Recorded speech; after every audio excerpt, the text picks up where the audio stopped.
Hello viewers, welcome to my video whereby I'll be solving November 2021 paper 1, and the question that I'll be solving is question 1 to question 7, and then I'll create another video solving question 8 to 12. Now the strategy that we're going to be using, I call it KTE strategy. That is, make sure that you know what you're dealing with, right? And then the second phase, think and strategize, right? And then E, it means you need to execute your strategy or execute your plan. Now let's solve 1.1.1. 1.1.1. First of all, let us get to know what you're dealing with. What we have here, this is a quadratic equation. So since it's a quadratic equation, I have to think and strategize. Okay, what tool do I need to solve this quadratic equation? The tool that I need to solve this quadratic equation, either I would need factorization or I would need the quadratic formula. Now let's implement the quadratic not the quadratic, the factorization, because the hint for the quadratic, it is on the second one where it says to 2 decimal places. So what I normally do when I'm doing the factorization, I have done the video on YouTube. You can go and watch it, but I'm gonna do it only for this problem. The other factorization problem that will follow, I will not touch it at all. Here what we do, we say the coefficient of x squared is 1. We are going to multiply 1 with minus 24 to get minus 24. Currently, let us ignore the negative 24. Let's take the positive side of it only, which is 24. And let us find two perfect squares that will surround that 24, like the closest ones. Now, the closest one that I can think of, it is 25 and 16. Those are the closest ones. But then this one is 4 squared. So 4 squared is 16. So my triazole is going to be from 1 to 4. If I don't find a pair that works, it means factorization will not work. So if you are not understanding what's happening, a detailed video is there on YouTube. So let's go to the process. Now, here what's happening, we are saying that we need to try everything. So 24 divided by 1. So can 1 and 24 make minus 2 in any way? It cannot. So let's try the next one, which is 2. Can 2 and 12 make minus 2 in any way? It cannot. Let's try the next one, which is 3. Can 3 and 8 make minus 2 in any way? It cannot. Now let's do the last one. So if the last one, this 4 does not work, like then factorization will not work there. So can 4 and 6 make minus 2? It can. By how? By making 6 a minus sign. So minus 6 plus 4 is minus 2. So let's go to it. So we are saying minus 6 plus 4 is equals to 2. Now minus 6 times 4 is also going to be negative 24. So it works. And since the coefficient of x squared is 1, I'm allowed to jump straight to the brackets there. Now we have x squared minus 2x minus 24 equals to 0. Here I know that minus 4 and plus 4 is going to create a powerful combination. So x minus 6, x plus 4 will work, which is equals to 0. So either this is equals to 0 or this is equals to 0, which is x is equals to 6 or x is equals to minus 4. Now let us go to 1.1.2. 1.1.2, I can see it's an equation. Cool, we know what you're dealing with. Now what tool we need, it is quadratic formula, since the hint is saying to 2 decimal places. So let's execute the quadratic formula. We have a is the coefficient of x squared, which is 2. B is what? Minus 2. C is minus Oh, so I was going to say it's minus 3. So here it's also minus 3 here, sorry. It's minus 3 minus 3. So that is, I don't know why I was copying the first equation. Sorry for the mistake. Now, here, if you go to your formula booklet, the quadratic formula is minus b plus or minus square root of b squared minus 4ac, everything over 2a, which is minus b is minus 3 plus or minus square root of b, which is minus 3 squared, minus 4 times a is 2 times c, which is minus 3, everything over 2a, which is 2 times 2, and then we are going to get what? So let's check. So here we are going to be having minus 3. So for now, let's go with the one with the plus, and then square root minus 3 squared minus 4 times 2 times minus 3 divided by 2 times 2, which is 2.19 to 2 decimal places. 2.19, or let's change to a negative sign at the top.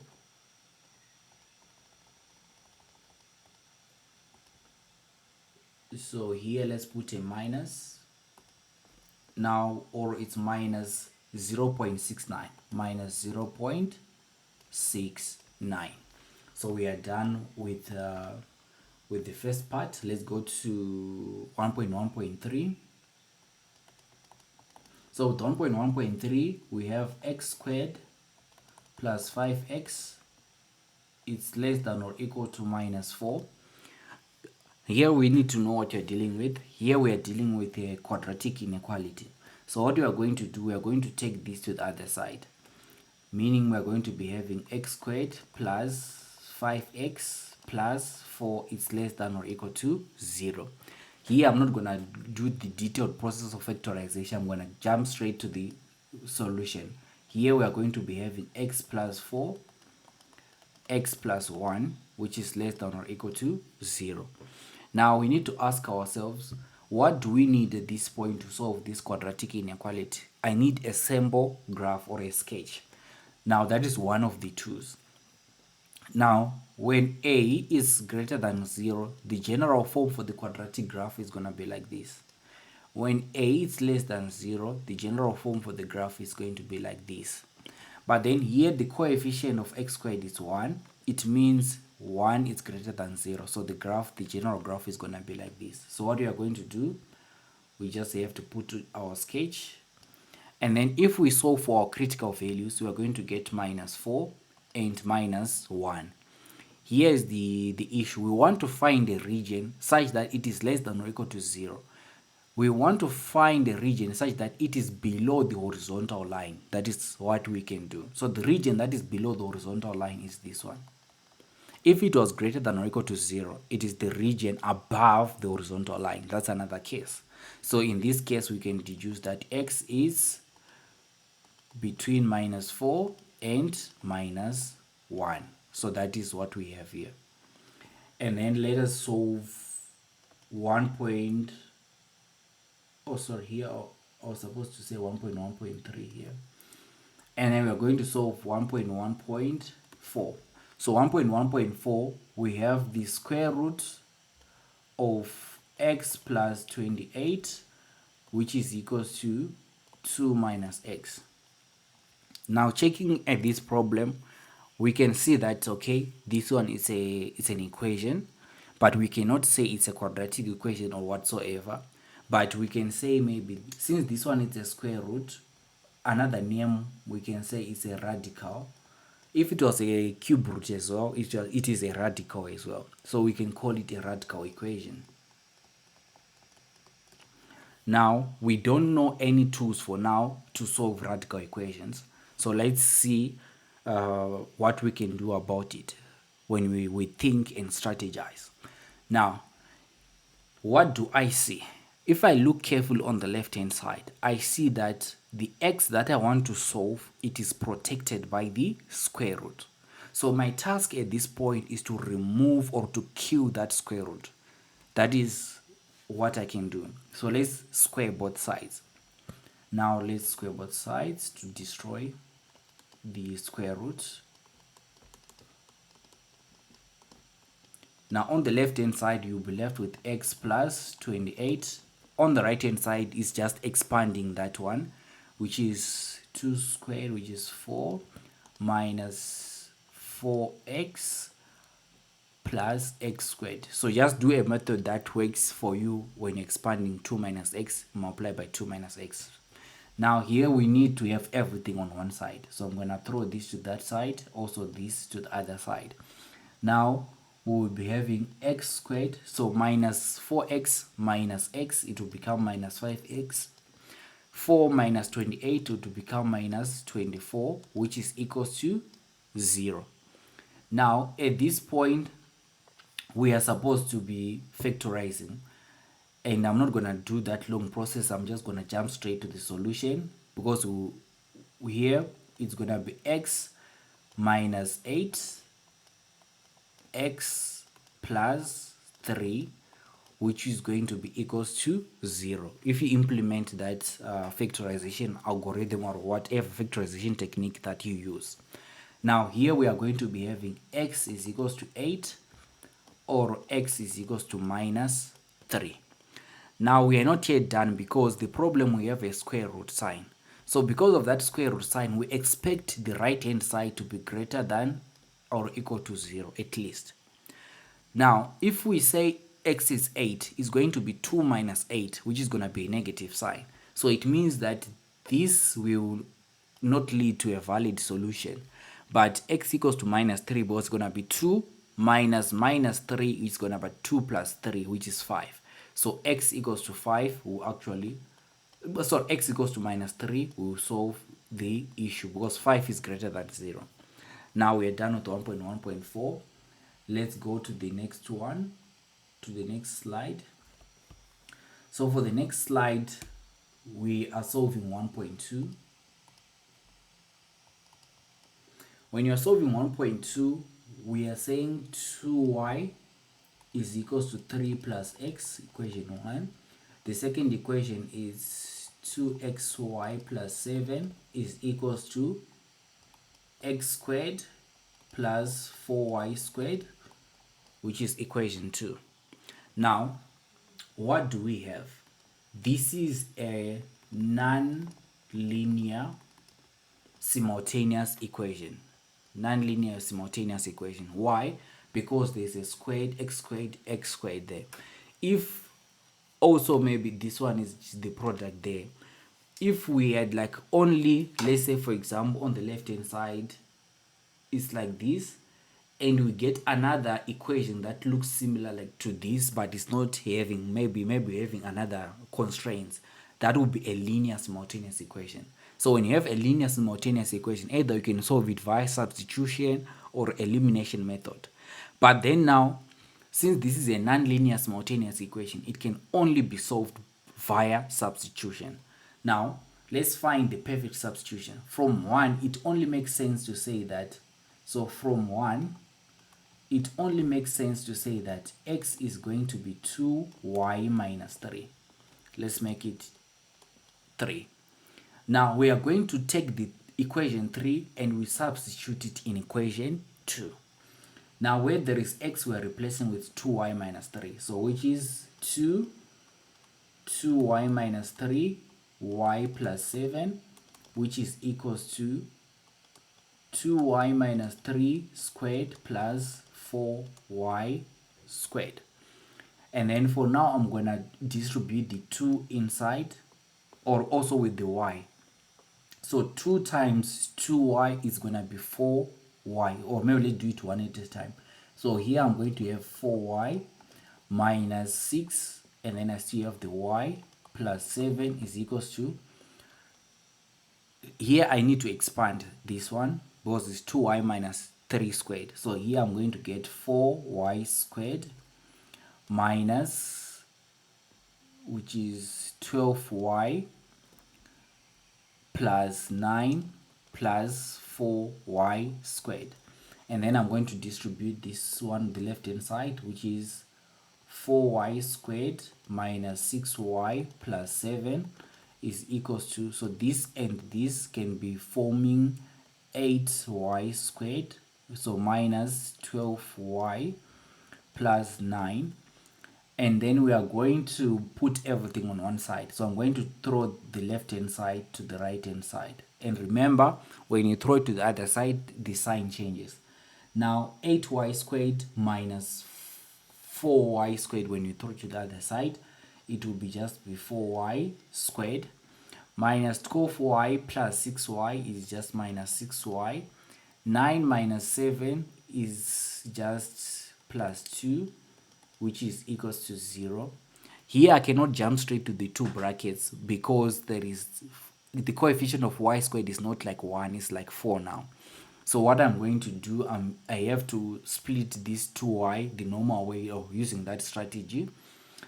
Here I know that the pair that is going to work is 4 and 2. You need to do it detailed your own yourself.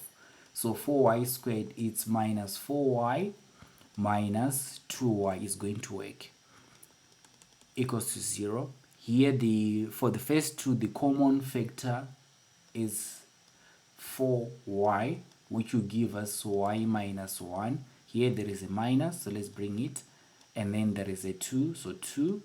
And then we will get y minus 1 as well, equals to 0.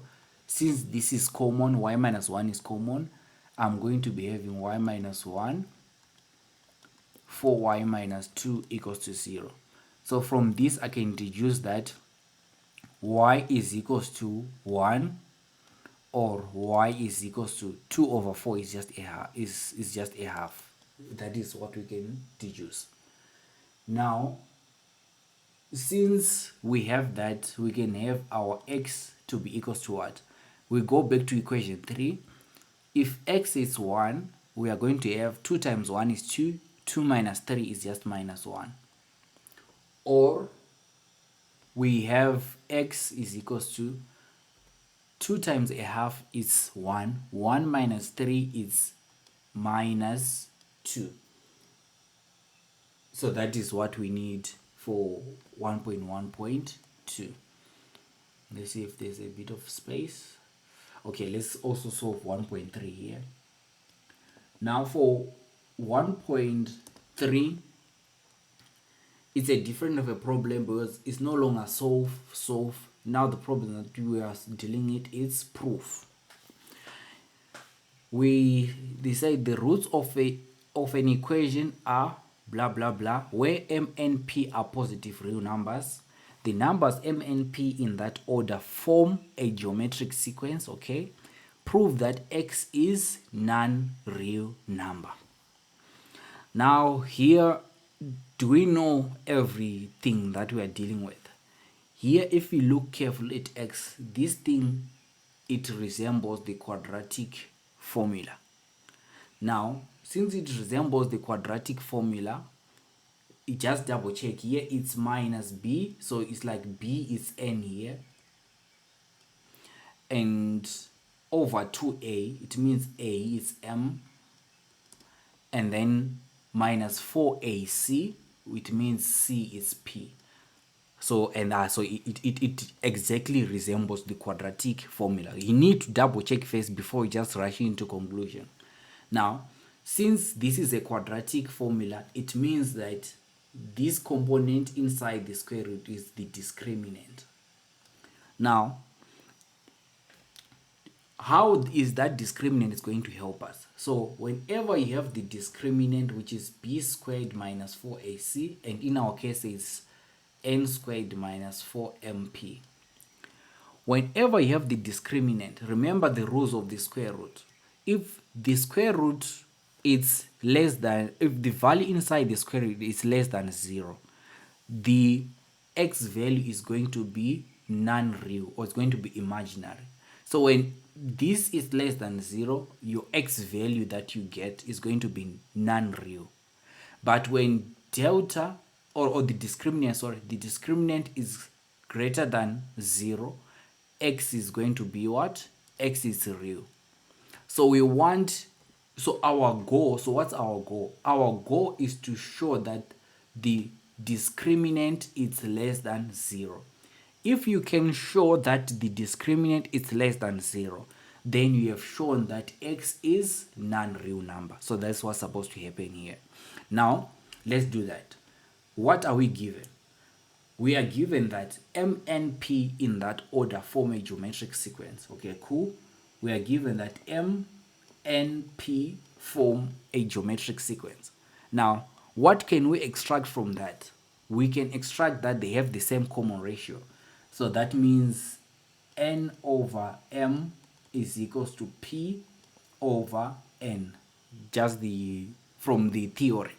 Now, if we cross multiply, we get n squared is equals to mp. That is going to be our equation 1.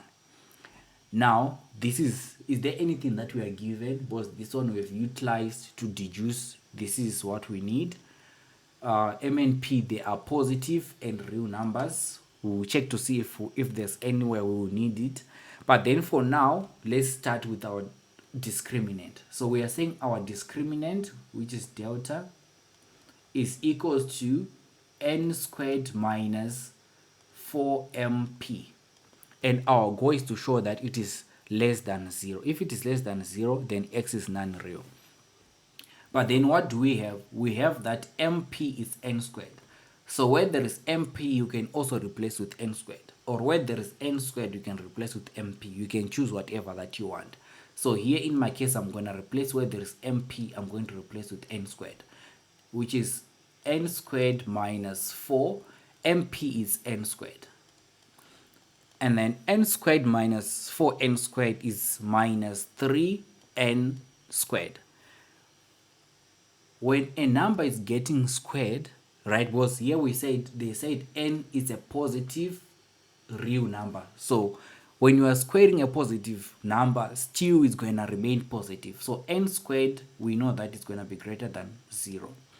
Minus 3 is less than 0. When you're multiplying a negative number and a positive number, we are guaranteed that the outcome is going to be less than 0. Now, what is it we have done? We have shown that the discriminant is less than 0. Therefore, x is non-real number. Then we are done. So we are done with that question. Let's go to question 2.1 now. Let's check.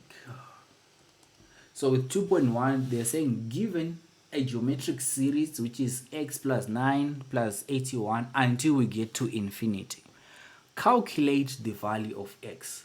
Whenever they are saying calculate the value of x, or they say solve for x, they are saying create an equation that involves x. That's what they are just saying.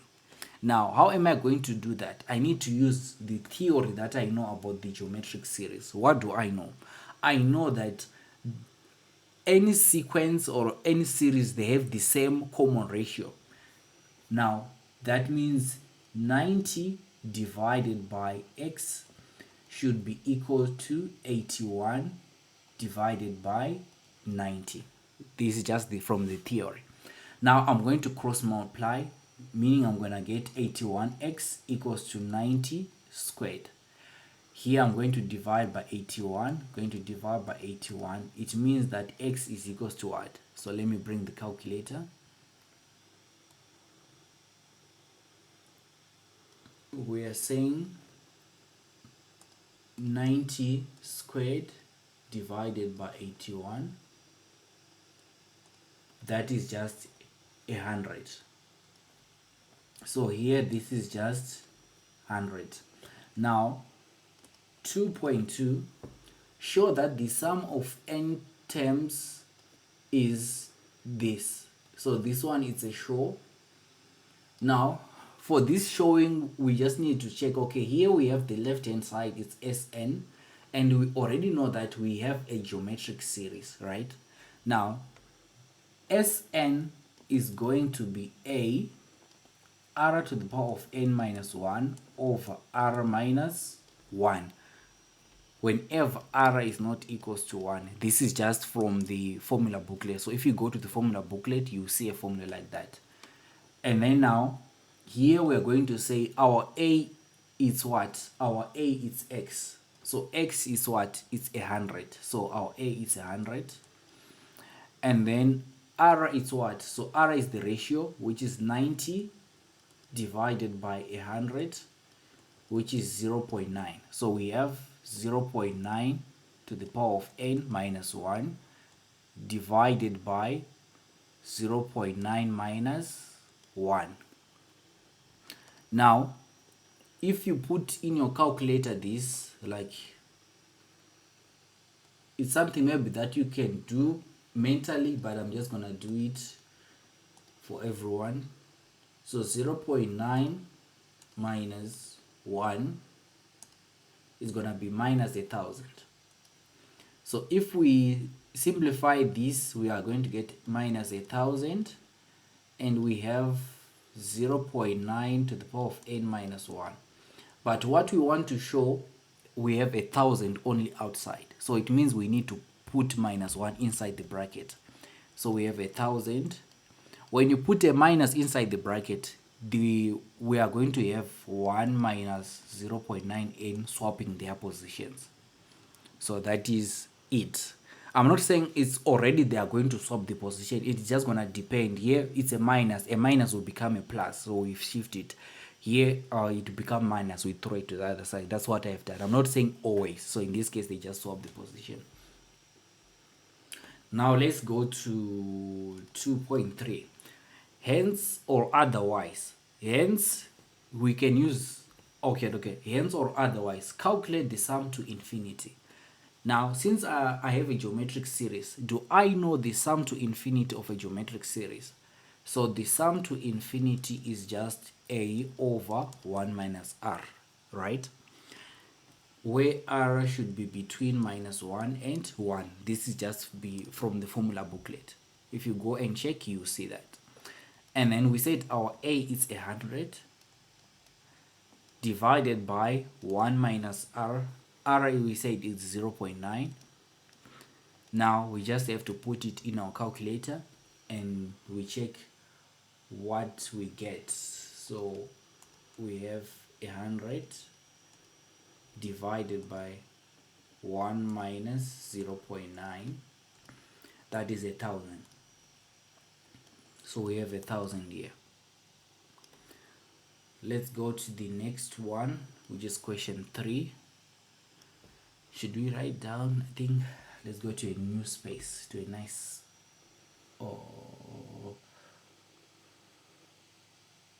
I swapped the position. Oh, look at the slide one. Okay, let me close this one. Let me go to the next one because we've solved it already. Okay, now here what we are having, we are saying we have a quadratic number pattern. Since we have a quadratic number pattern, they are requesting us to solve for T4. So T4 is term number 4. Now you ask yourself, what do I need to solve term number 4? I need a tree structure for now. So let's put up that tree structure that we will need. So 3.1. We are saying 145 minus 122 minus 101 and term number 4. We are going to find their difference here. We find the difference here. We find the difference here. Now let's bring the calculator and let's do it. So what we are saying is minus 145. Oh, sorry. Because we want the front minus the one that is come before it. So minus 122 minus 145, it becomes plus 145, which is 23 here. And then the next one is minus 101 plus 122, that is 21 here. And then here it will create a messier expression because we're going to say t4 minus minus. So for now, let's leave it there for now. Let's go down. 21 minus 23 is just going to give us minus 2, right? And then we need to figure out what should go here and what should go here. Now let's try to go to the theory of quadratic number patterns. Now let's go from the bottom going up, because the idea is to solve for t4, so it's a good habit to go it via reverse. What do I know about the last level of the quadratic number pattern? I know that the last level of a quadratic number pattern, it has a constant common difference, which is the same, meaning that we are supposed to be having minus 2 here, right? That is what we know. Now if you check carefully, 23 minus 2 is 21. With the same strategy, 21 minus 2 is going to be giving us 19 here. And then also, if you check, minus 145 plus 23 is going to give us minus 122. This plus this is giving us this. So it means that to get our T4 is supposed to be minus 101 plus 19. Let's just double check first to see if the logic makes sense. We are saying to get minus 101, we are saying minus 122 plus 21, we are going to get minus 101. With the same strategy, we are going to say minus 101 plus 19 to get what our term 4 is going to be, which is minus 82. So let's write, we have minus 82 here. And then we go to 3.2. So with 3.2, we are saying that show that the general term of this number pattern is given by this. So this one is a show problem, okay? Now we have to think, what is the general structure of a quadratic number pattern? Okay, cool. I know that the general structure of a quadratic number pattern is an squared plus bn plus c, right? So let's write it down. I know that tn is equals to an squared plus bn plus c. And what does that mean? Like if you look carefully, it means that a is minus 1, right? B should be 26, C should be minus 170. Now, what is it that we'll be doing now? We need to solve for A, B, and C. And what do you need to solve A, B, C? You need 3 equations, right? You need 3 equations. And how am I going to create those 3 equations? I need to find the best possible way of creating those 3 equations. Now, if I had taken the first row, let's say this first row, and I create my equation, it still was going to work, but it was going to be a lot of work. Now, the best optimum combination, you should already know that you will find it on the first diagonal. That will be the best optimum combination that you can ever get when solving this quadratic inequality. So that is the idea that you should be having in your head. Now, let me create those equations. So this first one is term number 1. This one is term number 2 minus term number 1. And then also this one, it is just the differences being subtracted. So this one is just the differences. So maybe I can say difference 2 minus difference 1, because difference 2 minus difference 1. That is what I have to get this thing. Now let's go for the first one, term 1. So term 1, where there is n, we are replacing with 1. So we will get A plus B plus C if we do that. So that will extract minus 145. That is your equation 1. Let's go for the equation 2, which is T2 minus T1. Now, if you are going to get T2 minus T1, if you do it like in a long process, you are going to get it as 3A plus B. I'm not going to do that because if you do that by yourself on a free time, where there is n, you are going to put 2. So 2 squared is 4. 4A minus A is 3A. And then 2B minus B is just B. And then the C's we are going to cancel. So this, if you do that on a free time, you can show that T2 minus T1 is going to be 3A plus B. Now that is 23. That's going to be our equation 2.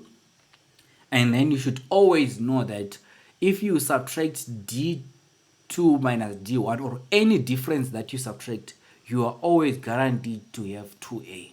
It's something that you can verify by yourself. 2A it's minus 2. So that is equation 3. Now we need to solve going backwards. So from 3 we are going to get that A is what? So minus 2 divided by 2, that is minus 1.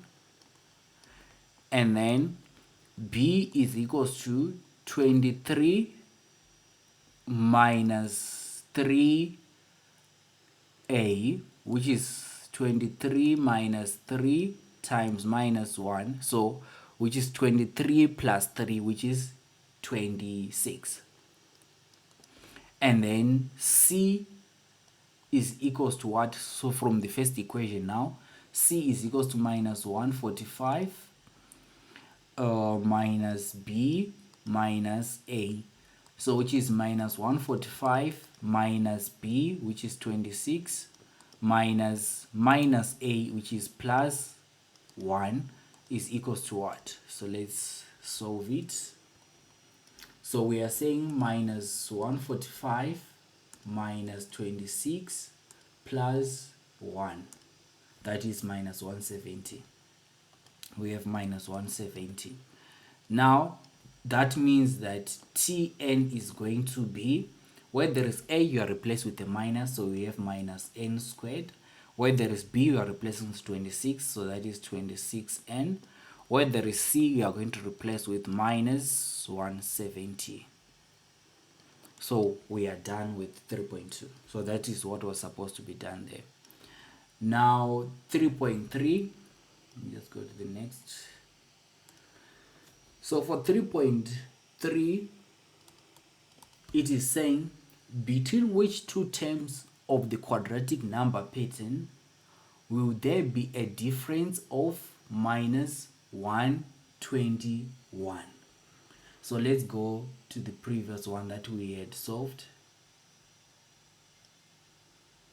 So here we said, if we go to the first part, we said this is the second level is for the differences, right? Now they are saying between which two terms of the quadratic number patterns will there be the difference to be of minus 121. So we want the difference to be equals to minus 121. So let's create the general structure. So we are saying let dn to be equals to tn plus 1 minus tn. What is happening here? Let us say, for example, n is equals to 1. You are going to say 1 plus 1 is going to be what? 2. And then it's going to be term 1 minus, term 2 minus term 1 is going to be the first difference. So that is why I am creating it like that. So now we are saying that the difference should be equal to what? Should be equal to minus 121. That is what the problem is requiring us to do. Now, already we have our Tn, we know that our Tn is as provided, so our goal is just to solve for Tn plus 1. So it means where there was n, we are going to replace with n plus 1. So which is minus n plus 1 squared plus 26 n plus 1 minus 170. That's what we're going to do, which is minus, and then here it's going to be n squared plus 2n plus 1, and then plus 26 times n, which is 26n, plus 26 minus 170. Here we are going to be having minus n squared minus 2n minus 1 plus 26n plus 26 minus 170. Here it's gonna be minus n squared, okay, and then minus 2n plus 26n, we are going to be having plus 24n, and then minus 1 plus 26 minus that. Let's just have our calculator. Here we are saying minus 1 plus 26 minus 170. We are going to get minus 145. So here we have minus 145. So what we are saying that our dn should be equals to minus 121. So let's find the difference. So we are saying minus n squared plus 24n minus 145. Subtract our tn. Our tn is minus n squared plus 26n minus 170 should be equals to minus 121. Now here we are going to say minus n squared. Remember, n minus is going to give us plus. So minus n squared plus n squared is going to kill each other. So it means this and this are going to disappear. And then 24n minus 26n, we are going to get minus 2n.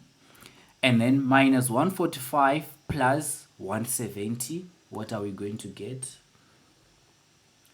So we are saying minus 145 plus 170, we are going to get 25.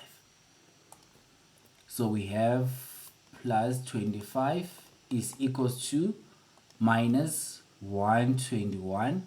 So we have minus 2n is equals to minus 121 minus 25. We are going to get, so we are saying minus 121 minus 25, that is minus 146 divided by minus 2.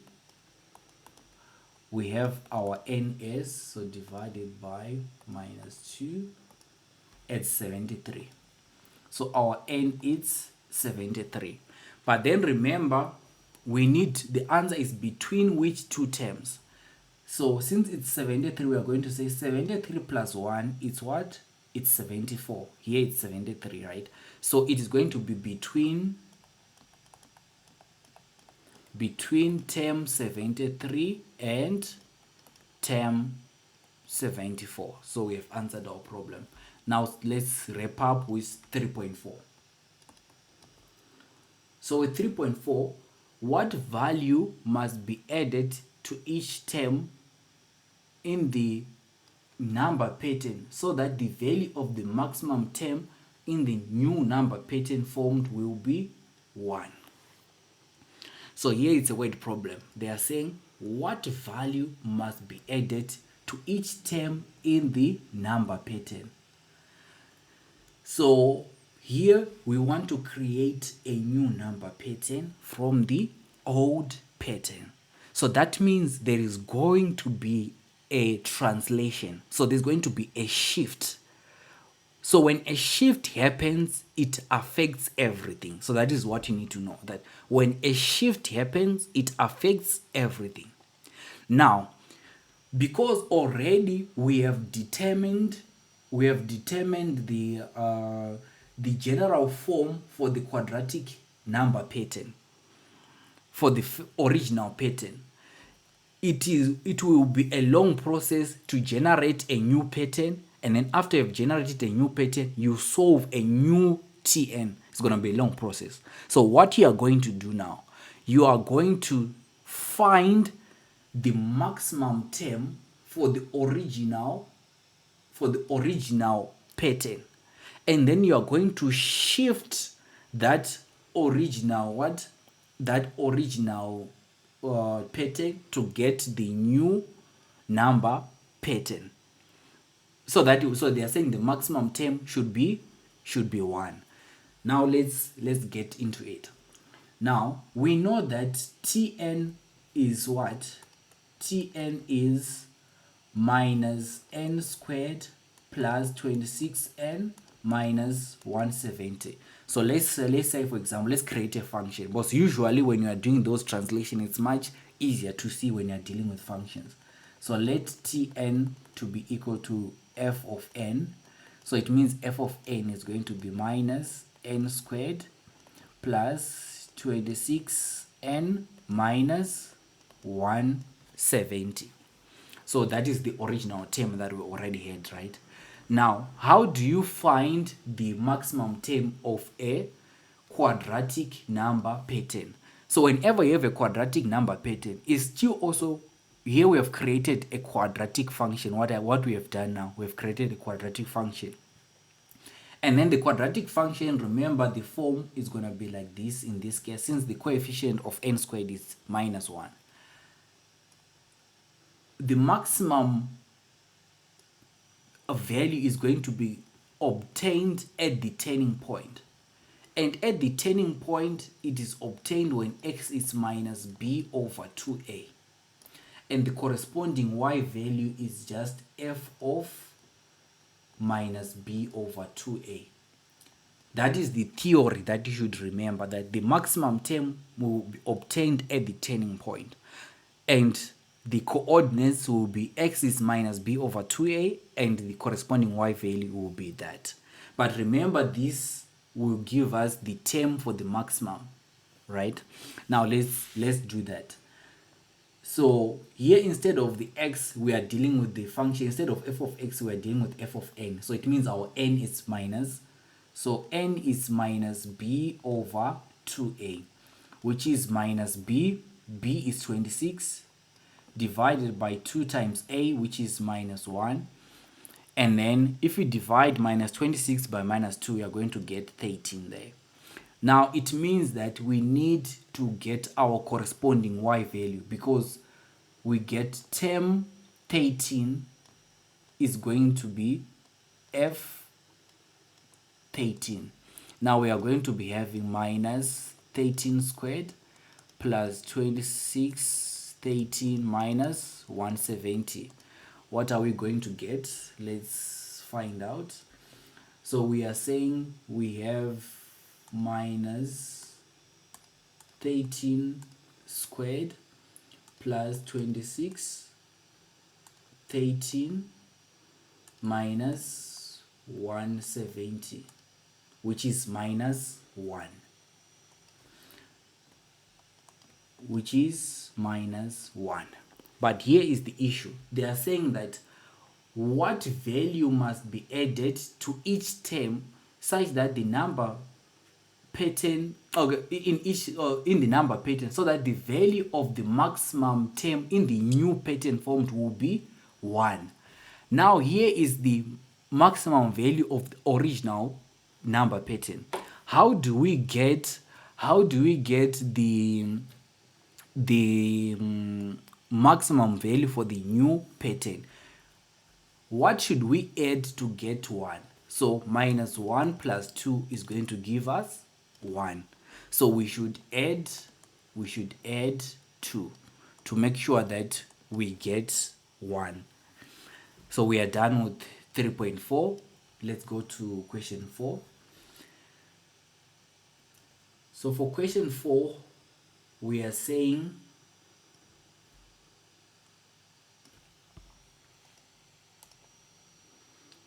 we have 4.1. 579 is a linear pattern. So since it's a linear pattern, determine term 51. So what we have to do, let us obtain the general Tn term. So the general Tn terms of what? Because this is just a linear pattern, whereby if we say 7 minus 5 is 2, 9 minus 7 is 2. So this is an arithmetic sequence that is being formed, right? And the Tn for an arithmetic sequence is going to be a plus n minus 1d. That is the general Tn formula for an arithmetic sequence, where a is the first term, which is 5, plus n minus 1, d is the difference, which is 2, and then n times 2 is 2n, and then 5 minus 2 is going to give us plus 3. So this is our general Tn formula. Check if n is 1, our term number 1 is 5. If n is 2, term number 2 is 7. So it is valid. Now the idea is just to solve term 51. So term 51 is just 2 times 51 plus 3. So let's bring the calculator. We are saying 2 times 51 plus 3, which is 105. Here we have 105. Now let's go to 4.2. So with 4.2 is that calculate the sum of 51 terms. So what is the general form for the sum of n terms for an arithmetic sequence, of an arithmetic series? Because when you are summing, you create a series. So Sn is equals to n over 2 2a plus n minus 1d. This is what you get when you go to your formula booklet. Here we need to solve for the sum of 51 terms. So it's gonna be 51 over 2. 2 times a is 5, plus 51 minus 1, that is just 50. Difference is 2. Let's put it in our calculator. So what we have, we are saying 51 divided by 2. We open the bracket. 2 times 5 is just going to be 10. I've just simplified.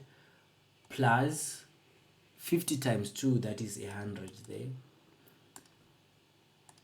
So which is 2,805. So that is what we get, 2,805. Now we go to 4.3. So 4.3 is saying write down the expansion that show only the first 3 terms and the last term of the expansion. Now we need to observe 2n plus 3 is the same thing as I have here, which is 2n plus 3.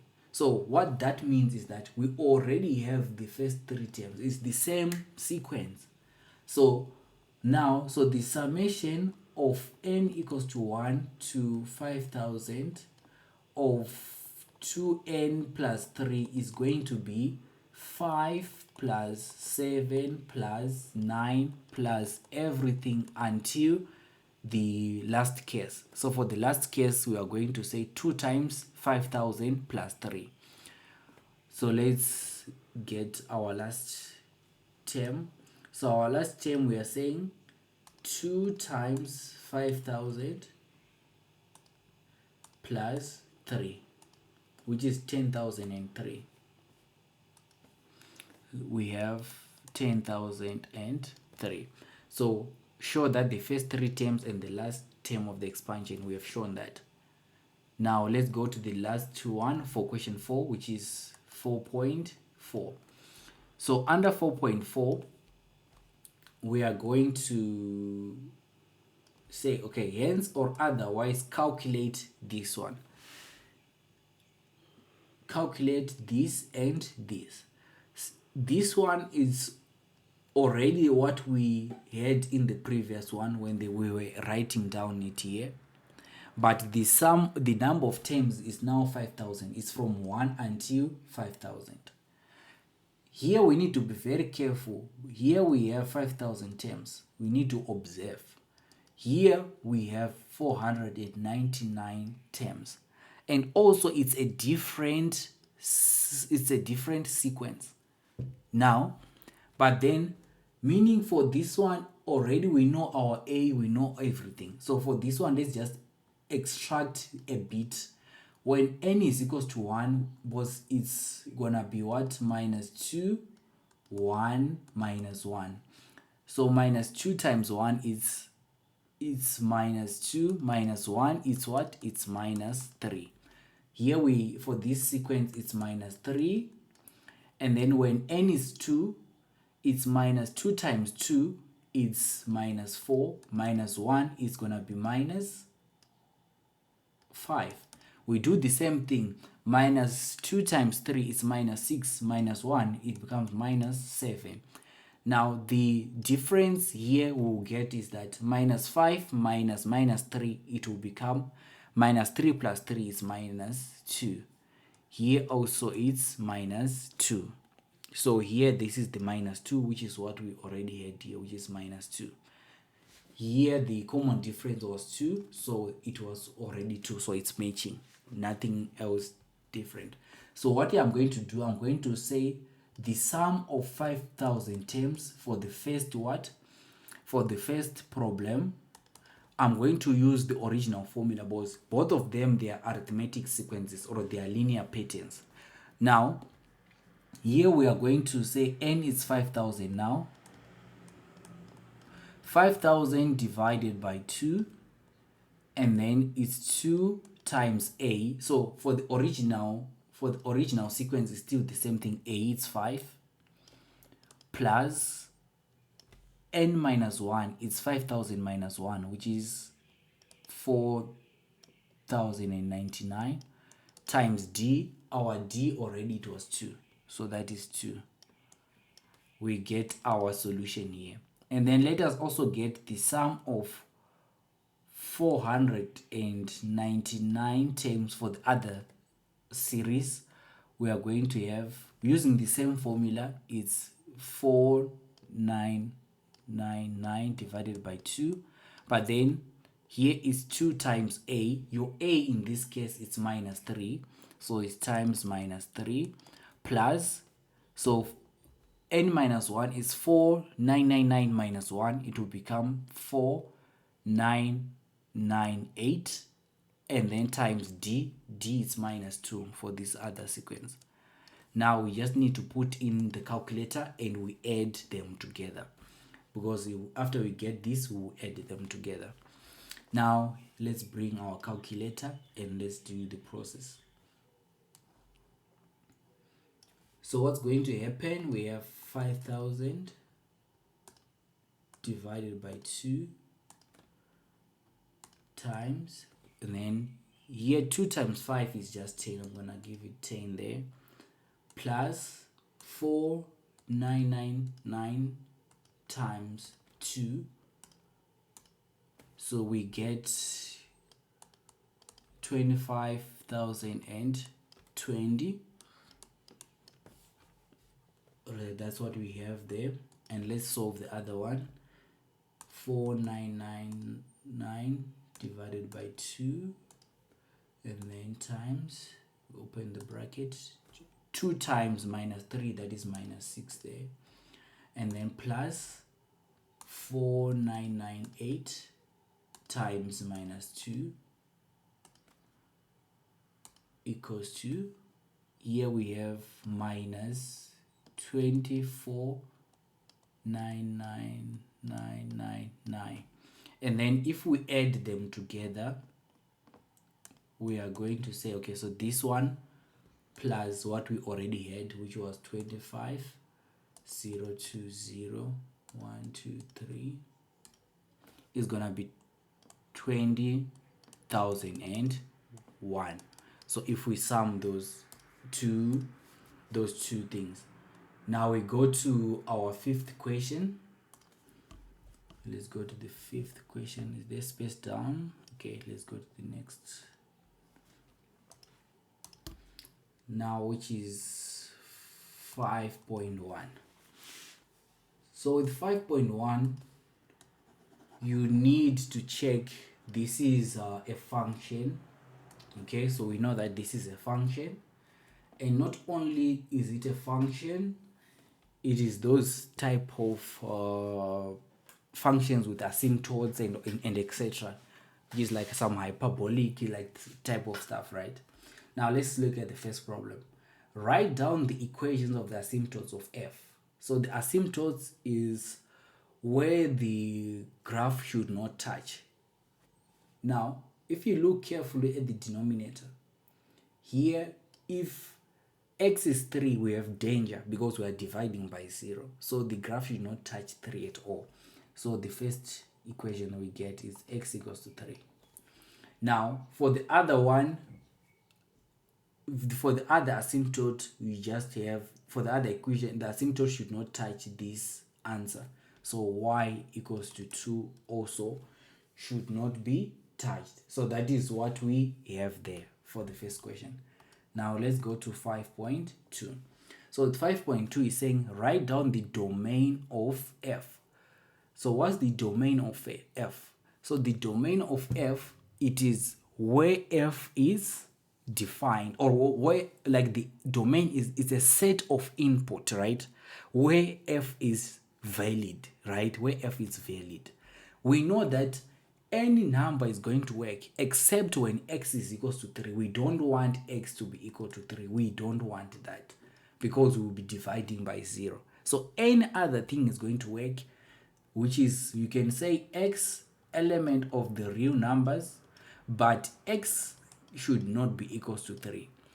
Or another way, maybe what one can use, I can say, or someone can say when x is less than 3, or when x is greater than 3.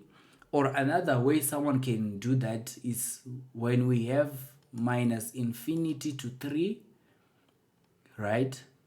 And then or is like the union, and then 3 to infinity. That is another way. So it depends which notation that you love using. Now we go to 5.3. Determine the coordinates of the x-intercepts of f.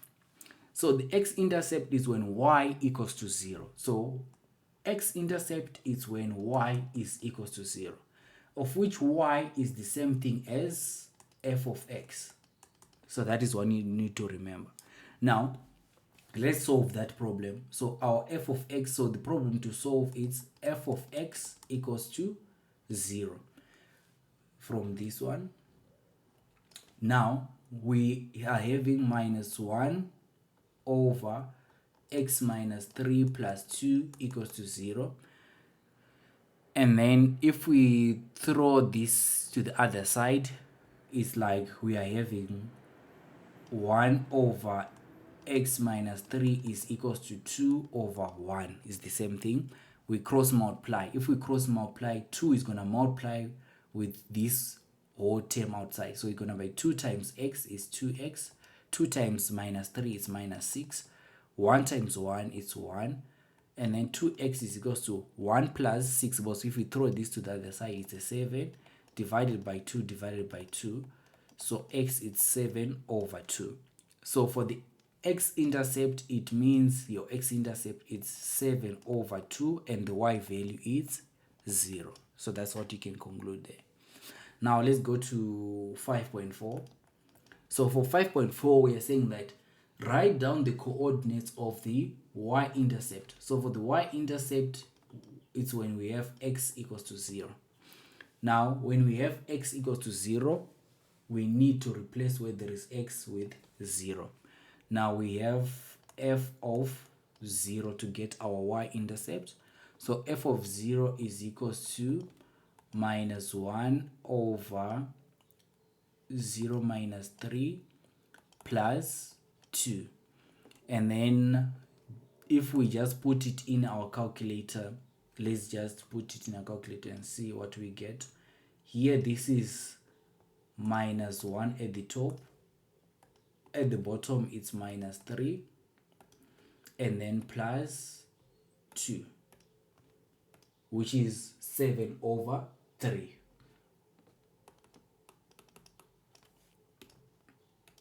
Since it's 7 over 3, it means the coordinates for this one, our x value is 0 and our y value is 7 over 3.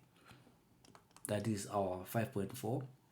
And then our 5.5, draw the graph of f, show clearly all the asymptotes and the intercepts of the axis.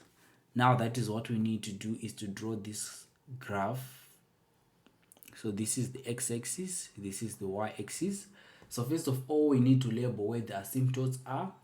We said the asymptotes are going to be at x equals to 3 and y equals to 2. So x equals to 3. So here this is 3. We will just draw a dotted line. And we said y equals to 2. So this is 2. Let's draw.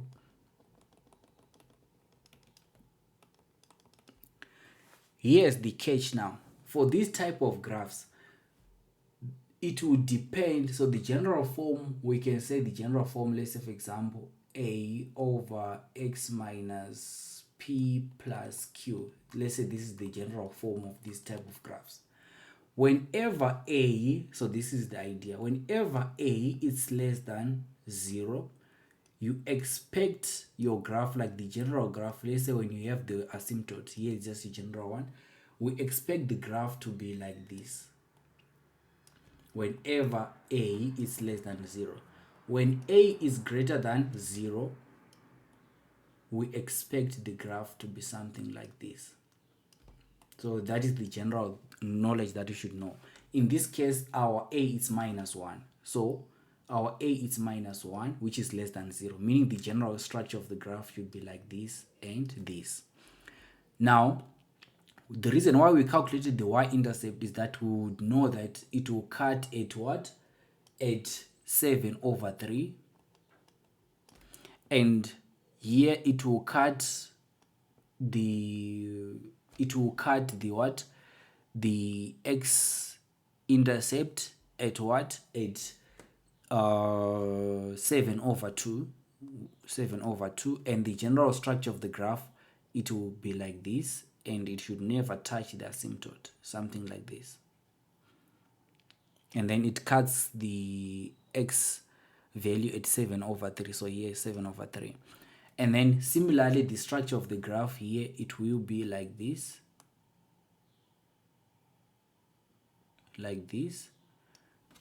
and then here, don't be confused with what here we're dealing. Maybe I was just drawing for a general structure of the graph of like 1 over x, not the shifted graph. So don't be confused. But as long as we have the general structure of the graph, that's what matters the most. Now let's go to the next one. So the next one is question 6. For question 6, which is 6.1, we are given that f of x is log what is drawn below, and point B is a point on f. Calculate the value of k. So whenever they say calculate the value of k, the first approach, you need to try and check if I can create an equation there that involves k, and then you try to solve it. If you cannot, you try to see if there's another approach that can work. Now, here we are saying calculate the value of k. So for the value of k, what knowledge do we know about k? We know that k, it is an x coordinate of b. Cool. What else do we know about b? We know that b is a point on f. When b is a point on f, what does that mean? It means that f of the input of k should be equals to 2. that is what you can deduce, because B is a point on F. If B is a point on F, you can deduce that when you put the input into the function, its outcome should be 2. That is the equation that we need to create. Where there is x, we are going to replace with k. Now that means we have that f of k should be equals to 2, and we have log of 4. So where there was x, we replace with k is equals to 2, and then k is equals to, remember the laws of our logarithms, is going to be 4 squared. 4 squared, that is just 16. And then we go to 6.2. So with 6.2 is determine the values of x for which f of x is between -1 and 2. Here we are saying our goal is to make sure that f of x is between 2 and -1. Now, currently at the moment, let's ignore this less than or equal to. If it were equal sign, what would you solve? It's like you would solve f of x equals to -1 on the left side, right? And then that is just log of 4x, because remember f of x is that one, equals to -1. We would get that our x is equals to 4 to the power of -1 should be equal to 1 over 4. You need to remember laws of indices. And then for the other one, which is f of x, for the one on the right hand side, f of x is equals to 2. We already solved it. So x is equals to 16. Because we saw when you solved f of k, now in this case we can solve it for f of x now. Now we have got our x values. It means this will all be valid when x is between 1 over 4 and 16. You can use also maybe another notation that you love of, because there are many ways of showing this, insert notation or whatsoever. Now let's go to 6.3. Write down the equation of the inverse of f. We know that f of x is this one. Now, when you are solving for the inverse, what do you need? You need to make x subject of formula. So our task at this moment is to make x the subject of formula. That is our task. So we have that y is equals to, both our f of x, the same thing as y, is log 4x. What do we know? If you want to make x subject of the formula, we know that x will be 4 to the power of y. Now, since we've made x subject of the formula, we can deduce that f inverse of x is when you replace where there was y with x. So that is the process of doing that, which is 4 to the power of x. But they said write it in the form y equals to that. So you can just say y is equals to 4 to the power of x, because that is the form that they demanded. You are done with that one. Now let's go to 6.4. So with 6.4, they are saying x multiplied by the f inverse of x if it should be less than 0, which, or like for which values of x for which that thing is less than 0. Now we need to keep in mind the inverse of f of x is 4 to the power of x. Now 4 to the power of x will, like 4 to the power of x will always be defined. And since it will always be defined, it will be, so 4 to the power of x, whatever that you do, it's gonna be greater than or equal to 0. It's a guarantee, because for example, if x is 1, it is 4 to the power of 1, it's 4. 4 is greater than 0. Let's say, let's choose x to be -2. When you choose x to be -2, it is 4 to the power of -2, which is 1 over 16. Also, 1 over 16 is greater than so instead of maybe saying greater than or equal to 0, was usually as we go to infinity we approach a value that is close to 0. Maybe if I would say maybe greater than is too fine, but yeah. So we know that this one is going to be greater than 0. What does that mean? It means that this one will be a positive number. When is the product of or like any number which is positive is gonna guarantee it's gonna be a negative. So remember, a negative times a negative will lead to a positive. But a negative times a positive is the only case that will lead to a negative. And a negative is the one that is less than 0. Because already we know that this one is greater than 0. We will conclude that x should be less than 0 for us to actually conclude that their product is less than 0. So we are done with 6.4. And then we finalize with the last question, which is question 7, and then we'll do the rest in the other video, which is question 7. So for question 7, we are supposed to solve 7.1 for now.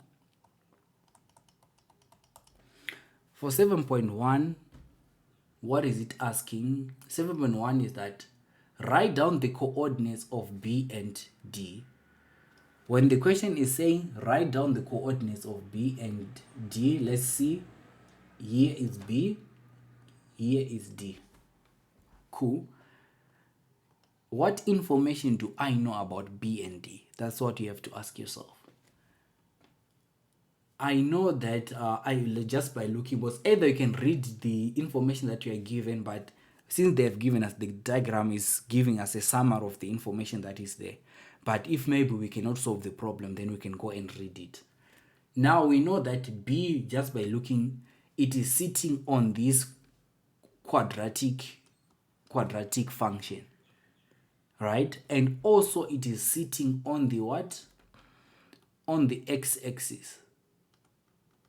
That is what we can see. Now, it means B and D, they are sitting at the intersection of the graph of f and the x-axis. The x-axis is when what? It's when y is equals to 0. But we know that f of x is the same thing as y. So what does that mean? It means that, because we are saying y is equals to 0, right? It means we need to solve the problem f of x equals to 0. That is x plus 4, x minus 6 equals to 0 is the problem that we want to solve. So x is equals to minus 4 or x is equals to 6. Now, b is on the negative side.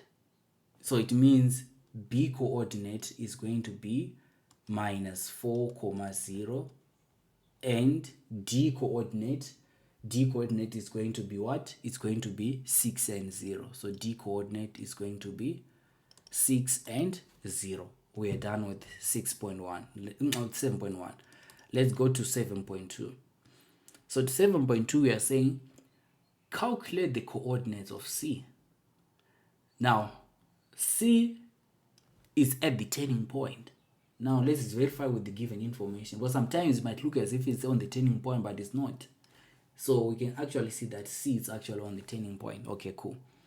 Now, since C is on the turning point, what can we conclude? You need the theory of the quadratic graph and a turning point. What theory do you know? You need to know the theory is that this coordinate is going to be found when x is minus b over 2a, and the corresponding y value is the when we have substituted the x value there.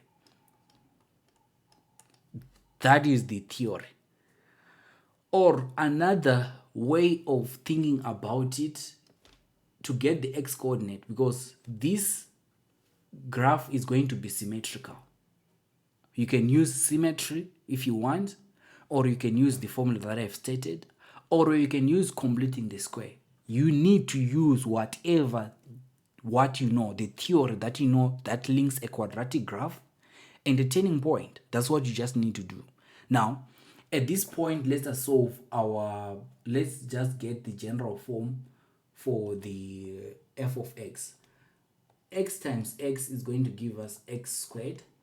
X times minus 6 is going to give us minus 6x. 4 times x is going to give us plus 4x. So here it means our f of x is what? X squared minus 2x. 4 times minus 6 is minus 24. So that is what we have here. Now let's go and put it in. Now because that is our, okay, sorry, okay, here I'm getting all the forms possible, so that is another way of writing f of x.